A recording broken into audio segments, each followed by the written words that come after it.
welcome to this special episode of the India Revival Mission. I'm Nayantara Rai, working from home.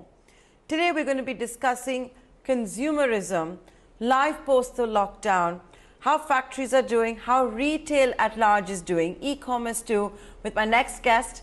And our next guest is the CEO of Bata, Sandeep Kataria, joining us on this edition of the India Revival Mission. Mr. Kataria, thank you so much for joining us right here on ET Now. Let me begin by first asking you, how did Bata do during the lockdown, and is there any visible difference as India starts to unlock for your business? Thanks for having me on the show, Nayantara. Yeah, as you know, that during the lockdown, all our stores had to be closed down in line with the government's mandate. Almost all our stores are now open, and we can see footfall coming back slowly but steadily back into our stores. We are now, of course, as you can imagine, waiting for the festive season to come around, which is always a great high point for all retailers. So when you say that footfalls are coming back, can you tell me how far you still are from the pre-COVID levels? Because all malls are still not open, and there is still a fear to go to the malls, and the high streets are also looking a bit empty. You're right, Nayantara, and that we do see across our stores. We did see that the smaller towns were the fastest ones to come off the lockdown. As soon as the unlock happened, we saw business recovering to almost 3/4 of their sales in the smaller towns. The malls and the larger towns have been slower, partly because the infections numbers were higher, and also because I think they had the option to be able to work from home. But we are seeing a slow and steady rise even in that front. Admittedly, the smaller towns are doing better, and also the stores near our residences are doing better. For us, the big challenge, of course, has been to be able to get to consumers where they are rather than waiting for them to come to our stores. And therefore, a number of measures in that side have helped get some of the business back. So you're saying the smaller towns have done better. And in fact, I should point out that a lot of the consumer companies that we talk to are saying that the bounce back is faster in the small towns. Those in rural India are bouncing back faster as well. Maybe, the rain gods have at least been smiling, if nothing else, a silver lining that we have had. Before I get into all those specifics, I want to ask you some interesting trends that you might have seen since the lockdown. As India works from home, like the rest of the world, hasn't that also impacted demand? Like, for example, I'm hardly going to be wanting to go out and buy heels. There's only so many slippers I'm going to need. There's only so much formal wear that I'm going to need. And hasn't that been something that Bata perhaps has also had to adapt to? Absolutely. So that has, of course, reflected on the demand. What we are selling is different from what we were selling pre-COVID. As people have stayed home and indoors, the demand has moved to more casual, more sporty fitness wear, more of the chappals and sandals. The good thing is that being Bata, we do offer a very wide range for the whole family. And therefore, our ability to be able to tweak what we are buying, what we are offering to our consumers has helped us in that manner, make sure that we are indeed giving consumers what they need. So I think one of the things that's been the most important piece for us over the last 5 to 6 months has been to be really listening to consumers and finding out what was the need of the hour, what was required for them. So let me give you an example. Even as the unlock started happening, we were seeing a lot of people walk into the store, but we were missing two of our key audiences, the youngsters, the kids, as well as the elderly. And therefore, it was important for us to go to these consumers. And out of that insight was the idea of Bata Store on Wheels was born. The kiosks, which we have now set up in more than 40 cities. We set up almost 200 every week to go to consumers' homes and make sure that we are able to cater to the audience of the youngsters, the kids, as well as the elderly. So it's been quite an interesting period to be able to listen, adapt, change, not just the merchandise, but also some of our channels and the way we've approached it.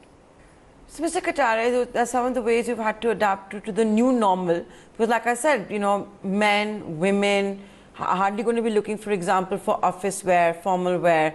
Children, if they're studying from home, that entire range also goes. So, what's happened to that inventory, and what are you doing with it?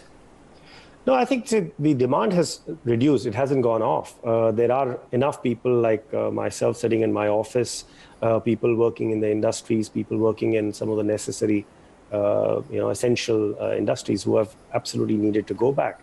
So it's just therefore been slower, and the same inventory has had to be extended over a longer period. On the other hand, we've seen demand for chappals and sandals, as you were alluding to, really go through the roof. So we've had to run those particular parts of our factories round the clock to make sure that we are able to cater to that demand. So it's been, as I said, we needed to be agile, we needed to listen and move. On the fashion, etc., some of the things which are in the pipeline, we have moved back. You will see some of that early next year rather than this year. But again, because we manufacture essentially from our own factories and a lot of our partners in India, we can be quite agile and make changes as we go. Now, 2020 has, of course, been a year that all of us are still trying to comprehend. But if I were to look at the footwear industry at large, so pre-COVID, you of course had Budget 2020, in which the government did hike the import duty on footwear from 25% to 35%. Footwear components, that was also hiked from 15% to 20%. I'm sure you folks at Bata were dealing with all of that, and then came along the world's biggest lockdown, which we of course saw in India. How did you tackle all of that? So I think first things, just to clarify, we produce a lot of our footwear, almost 95% plus of our footwear in India, right? So for us, some of the import duties and etc. have very limited impact. On how do we handle the COVID, like all of us, we had to really break it up into four different parts. I think the first one was to make sure that we were all talking to our teams and continuous dialogue with them, because safety was paramount. And of course, second piece was around making sure that we had the right cash is king, making sure that we were in a good place. Thankfully, Bata balance sheet is in a great shape on that front. So really the first phase was survive. The second was to revive, which was, I think, what we are now beginning to come to the end of. All our stores are open, 95% plus of stores. Our distribution channel, our e-commerce channels are all now chugging along. And now we move into what I call the revitalize phase, which will hopefully, over the next 6 to 9 months, move into when we say thrive and we start growing over pre-COVID levels. In this, while we were in the revival phase, it was important, as I said, to make sure that we were safe. All our stores had very strong SOPs to ensure, first, our teams were safe, and also give the confidence to our consumers. So a very thorough checklist, which everybody had to go through every morning and several times through the day, including reminders. So, Mr. Kataria, if actually, can I come in there? Sure. So, Mr. Kataria, sorry to interject you. I want to come in there. Now, all of us who've been going to Bata showrooms and to buy footwear, to try on footwear, and you've also had, supporting staff at your stores, which help the customers wear their shoes, tie the laces, right? We've all been to Bata stores. How have you made that experience feel safe to customers? Because can it really be contactless if you're opening for business in modern retail outlets? So you cannot, you can be contactless to the extent it is possible. All your payments can be contactless. You can encourage consumers to be able to reach out and take footwear on their own. One of the things that we implemented as soon as we opened was that if a consumer had tried out a pair of footwear, we would quarantine it for 72 hours and not offer it back on the shelf or to another consumer. Our own teams had the right equipment for themselves, whether it was masks, whether it was sanitizers. We're also making sure that we were checking their status through the Setu app. Now, what we also then went on is to make sure that customers were feeling safe and comfortable. It was to be able to take some basic details for them. And if we needed to be able to reach back to them and contact them. On our own staff side, we went through a lot of detailed, as I said, training on SOPs, which had to be translated to 11 languages, many ways to be done to ensure how much distance we could keep, how you could offer a shoe to a consumer to try on their own and then step back. Yes, it does mean that what we would ideally like to be able to help you even try the shoes on wasn't possible all the time. But, it's like at least we were able to get to a place where we were able to offer, suggest, service our customers in a reasonably free manner as we reopened. We also had to, in line with government regulations, control Mr. Kataria, people inside the stores.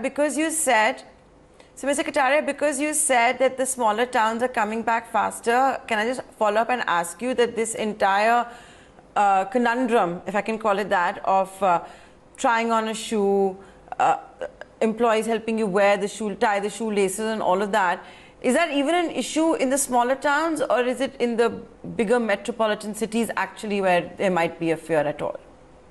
No, I think... I'm just trying to understand a consumer. No, rightfully.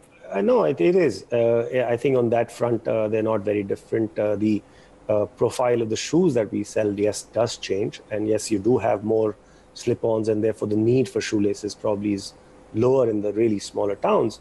But having said that, that inhibition was very much there. I think the answer on why smaller towns came back faster or have shown better response is quite simple. A lot of small town India still tends to come to bigger towns to do their shopping.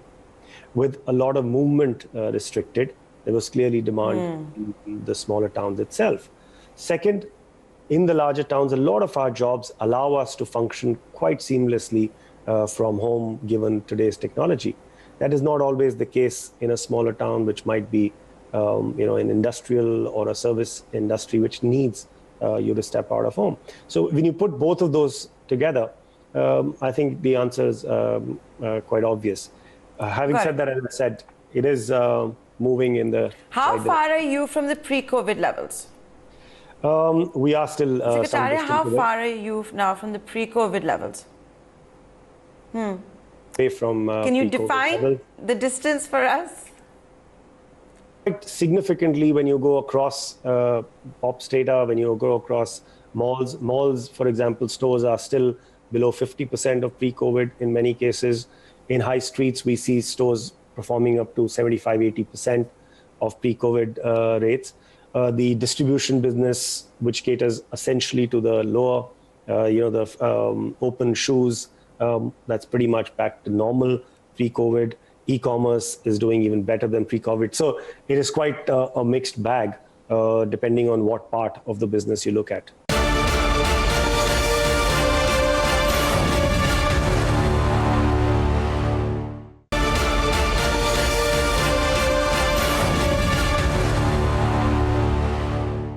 The other part I wanted to ask you was, and you're being candid here and saying that, you still have a long way to go to bouncing back to the pre-COVID levels. Then what are you doing to make sure that you bounce back quicker and faster? You've got a festive season, for example, coming up as well. So the festive season is, as I said earlier as well, is one of the big parts of the business for us. We all retailers, especially in the fashion footwear area, look forward to them. And the two festivals which have happened in the recent past have given us a very good sign, whether it was the Rakhi festival in the north or Onam in Kerala. Both have given signal that consumers are looking to step out. They are looking for products they want to buy and help them feel better and be ready for the festivals. So that is going to help. And I think we will be pretty close to where we were pre-COVID levels post that festive period. What has also happened, of course, is at this period, it's also given us an opportunity to look at our costs, go back and discuss with our landlords. But I think even more importantly, look at other channels of reaching out to consumers and see how we can get those ready. So digital, if you look at it pre-COVID, it would have been a one or two pronged digital approach to consumers. We would sell on our own site at Bata.in, or we would sell through the horizontal platform, the marketplaces. During COVID, we realized there were still many digital early adopters or even novices, which we needed to help out. So we set up a whole chain of WhatsApp-enabled shopping, where consumers can call, chat up with our store managers, and if need be, get onto a video call, and the products can be delivered to home. The other one was kiosks going to their homes. And both of those, for example, when we were there in the condominiums or in their near their houses, we realized we weren't able to carry our full assortment. And then we were able to use our own apps, our own tabs to be able to show a bigger range to these consumers and deliver later. So which is digitally assisted. And we are realizing that that is now bigger than our business on digital, on Bata.in or through the marketplaces. So even that kind of tweaking, which we would have normally not done, has come into our repertoire, and we continue to build on that learning now. Now, India's contribution to global footwear is about 9%. There is a clarion call by the Prime Minister to make all industries Atmanirbhar. How Atmanirbhar is the footwear industry? Was that a reason also you saw import duty being hiked earlier this year, and has that helped companies that manufacture in the country? See, the fact is that India is the second largest footwear industry in the world. So we do make some very high quality footwear. We export to the world, but our export ranking isn't exactly where it should be. I think we are 9th or 10th as far as export is concerned. When you look at manufacturing in India, we do find the need every now and then to import some of the raw material that is used in India. In leather, we are very, very good, but on some of the other stuff, we do end up having to import. Even on molds, which are required to make our some of the kits in our shoes, we end up having to go overseas. I think if we are able to get some of that going in India, we will find our industry to be even more competitive globally and move up the ranking as far as exports are concerned as well. Now, when you have said in the non-leather footwear arena, but I want to ask you one thing. When the Prime Minister addressed the Confederation for Indian Industry in the early part of the lockdown, he did talk about certain sectors that require more hand-holding, which should become more Atmanirbhar, we should see more employment in. And one of the focus areas that was discussed by the Prime Minister then was leather. Has things changed on ground? Has there been a difference at all? Have we seen reduction in imports at all? And then does that impact ancillary industries like footwear? I think the imports have overall gone down clearly, but what is the impact of these measures versus the impact of demand reduction, etc. We will need to study that to really address it. Having said that, are we the CLE, the Confederation of Leather Exporters, the CIFI, the manufacturers, many bodies are working very actively with the government to make sure that we are able to get some of the impediments which come in the way out of the way. Also enable some more, as I said, raw materials, etc. How do we make sure more of that can be available easily?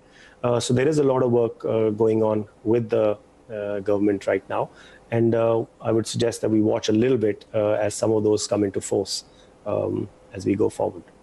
So if you could have a sit down with senior members of the government and give your suggestions, I know you give one or two here, what would they be?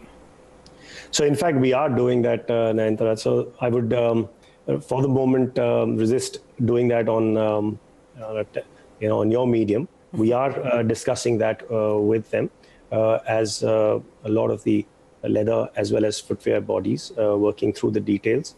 And I'm sure you will hear soon about more about this. Now, you told me how you saw a surge in traffic on Bata.in. You're in touch with your landlords for the retail stores, the physical retail stores. How has it been also riding on other e-commerce platforms? Because I think what COVID-19 has also done is accelerated the spread of e-commerce and improved its penetration, right? How has that been for you? Yeah, so as I was saying, I think there is a shift as consumers were not able to step out. There were need, and that had to be serviced. They have tried out. What we have done is we've segmented the consumers into three parts. There is the digital native, who's quite comfortable using Bata.in or one of the marketplaces to order shoes, try them out. The second one is the digital adopter who has come in, who's trying out new things. And then the third is really the digital novice. And we had to look at all three of these. For the digital native, it was quite simple thing. How can I make sure that you get the right product and the right fit? So things like find your own size. Now, if you go on Bata.in, you can actually, through the camera of your phone, check your exact Bata shoe size. We're working on how we can even recommend the best articles for us, which would give you the best fit, knowing your scan and your girth of your foot, not just the length size. So that has happened. The assortment available on these platforms was never higher. We've actually been able to connect our stores, which we were in the process of, to give even bigger assortment available to the digital natives. On the digital adopter basis, people who were quite comfortable using their mobiles, using social media, using WhatsApp, to be able to give them social media commerce, to be able to reach out, chat, see the product on a camera, and then home deliver it, receive it in their hand before making a payment. On the third one is about saying actually helping consumers, almost digitally assisting them to select. So when we are with them in their houses, how can they actually look at the wider assortment? We've just started an experiment in some of our stores in the smaller towns where we may not be able to stock all our assortments. We are sending in some of our assortments which are available in other stores, which are only available online. People can see them, try out for a size, but it gets delivered to them at home. So a whole wide variety of processes that we are implementing to make sure whatever your level of comfort with digitalization, you're able to access Bata at home. So, with this taking off so much, you did say you're renegotiating with landlords, but isn't Bata looking to maybe shut down a lot of the stores? What is your store count? Does it make sense to still have all of these stores? Aren't you re-looking at that business? So as a regular process, every year we will evaluate all our stores. We will look at stores which may be struggling because the trade area has shifted or the business hasn't come up to our expectations. And that's the process we went through this year as well. Even though we have the largest footprint in the country, we only reach out to 700 odd towns in the country. So therefore, for me, there's still a large potential, a long runway for us to grow. In fact, even as we speak, maybe because the smaller town consumers were not able to get to the larger towns, maybe because of the big campaign that we've been running to look for franchisees, we will be opening almost 50 plus stores of franchise stores in smaller towns this year. So that continues, in fact. So it is always, we are always evaluating our full portfolio, whether it's about opening new stores, company owned, in malls, in high streets, or even franchise stores, all through, always around the year. Q1 was obviously very bad, Mr. Kataria. We know that. You said you're still far away from the pre-COVID levels. There's distance to go. As I wind down this interview, can you give us any hint at what Q2 is looking like for Bata?